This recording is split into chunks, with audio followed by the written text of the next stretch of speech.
सोमवारची शिवामुठीची कहाणी. आटपाट नगर होतं. तिथे एक राजा होता. राजाला 4 सुना होत्या. 3 आवडत्या होत्या आणि 1 नावडती होती. आवडत्या सुनांचा तो चांगला सांभाळ करी. नावडती जेवायला उष्ट, नेसायला जाडं भरडं, राहायला गुरांचं बेड दिलं. गुरख्याचं काम दिलं. पुढे श्रावण मास आला. पहिला सोमवार आला.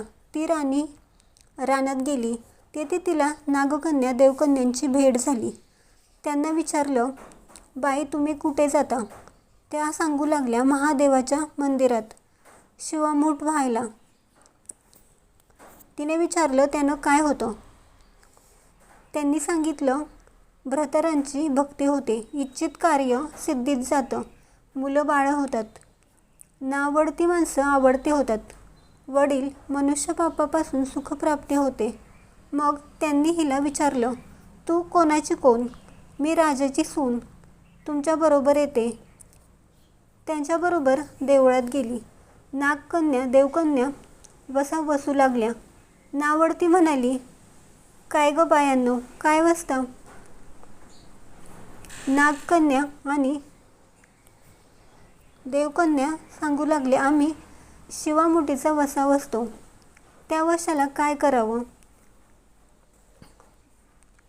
चिमूट तांदूळ घ्यावे, शिवराई सुपारी घ्यावी, गंधफूल घ्यावं, 2 बेलाची पानं घ्यावी आणि मनोभावे पूजा करावी. हाती तांदूळ घ्यावे आणि तोंडाने शिवा शिवा महादेवा, माझे शिवामूठ ईश्वर देवा, सासू सासऱ्या दिरा भावा, ननंद जावा, भ्रतारा, नावडते आहे आवडती कर रे देवा, असं म्हणून तांदूळ व्हावेत. संध्याकाळपर्यंत उपवास करावा. उष्टमाष्ट खाऊ नये. दिवसा निजू नये. उपवास निभवला नाही तर दूध प्यावं. संध्याकाळी अंघोळ करावी. देवाला बेल व्हावा आणि मुकाट्यानं जेवण करावं. हा वसा 5 वर्ष करावा. पहिल्या सोमवारी तांदूळ, दुसऱ्या सोमवारी तीळ, तिसऱ्या सोमवारी मूग, चौथ्या सोमवारी जव आणि 5व्या सोमवारी सातू शिवमुठीकरता घेत जावे. पहिल्या दिवशी सगळं साहित्य नागकन्या आणि देवकन्यांनी दिलं आणि दुसऱ्या सोमवारी तिला घरून आणायला सांगितलं. त्या दिवशी तिनं मनोभावे पूजा केली. सारा दिवस उपवास केला. जावनंदांनी उष्टमाष्ट पान दिलं. ते तिनं गाईला घातलं. शंकराची आराधना केली. दूध पिऊन निजून राहिली. पुढे दुसरा सोमवार आला. नावडतीनं घरातील सर्व सामान मागून घेतलं. पुढे रानात नागकन्येबरोबर मनोभावे पूजा केली आणि शिवा शिवा महादेवा, माझे शिवामूठ ईश्वरा देवा, सासू सासऱ्या दिरा भावजा, ननंद जावा, भ्रतारा, नावडते आहे आवडती कर रे देवा, असे म्हणून तीळ वाहिले. सारा दिवस उपवास केला. शंकराला बेल वाहिला. दूध पिऊन निजून राहिली. संध्याकाळी सासू सासऱ्यांनी विचारलं, तुझा देव कुठे आहे? नावडतीनं जबाब दिला, माझा देव फार लांब आहे. घाट कठीण आहेत. काटे कुठे आहेत. साप वाघ आहेत. तिथं माझा देव आहे. पुढं तिसरा सोमवार आला. पूजेचं सामान घेतलं. देवाला जाऊ लागली. घरची माणसं मागं चालली. नावडते तुझा देव दाखव म्हणू लागली. नावडतीला रोजचा सराव होता.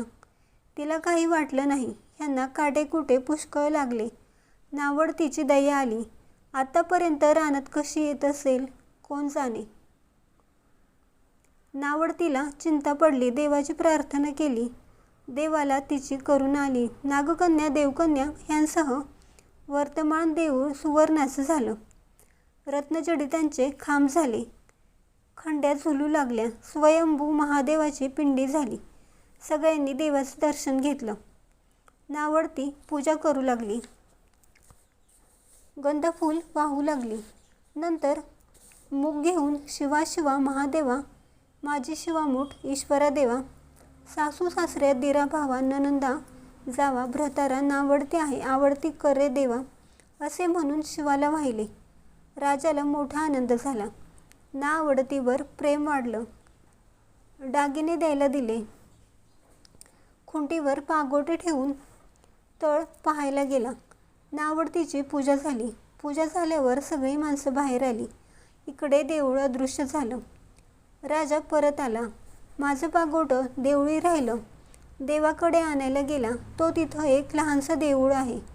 तिथं एक पिंडे आहे. वर आपण केलेली पूजा आहे. जवळ खुंट्यावर पागोटे आहे. तेव्हा त्याने सुनेला विचारलं, हे असं कसं झालं? माझा गरिबाचा हाच देव. मी देवाची प्रार्थना केली, त्यानं तुम्हाला दर्शन दिलं. सुनेमुळं देव भेटला म्हणून तिला पालखीत घालून घरी आणली.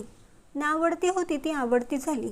जसा तिला शंकर प्रसन्न झाला तसा तुम्हा हो ही 60 उत्तराची कहाणी 5 उत्तरी सुफळ संपूर्ण.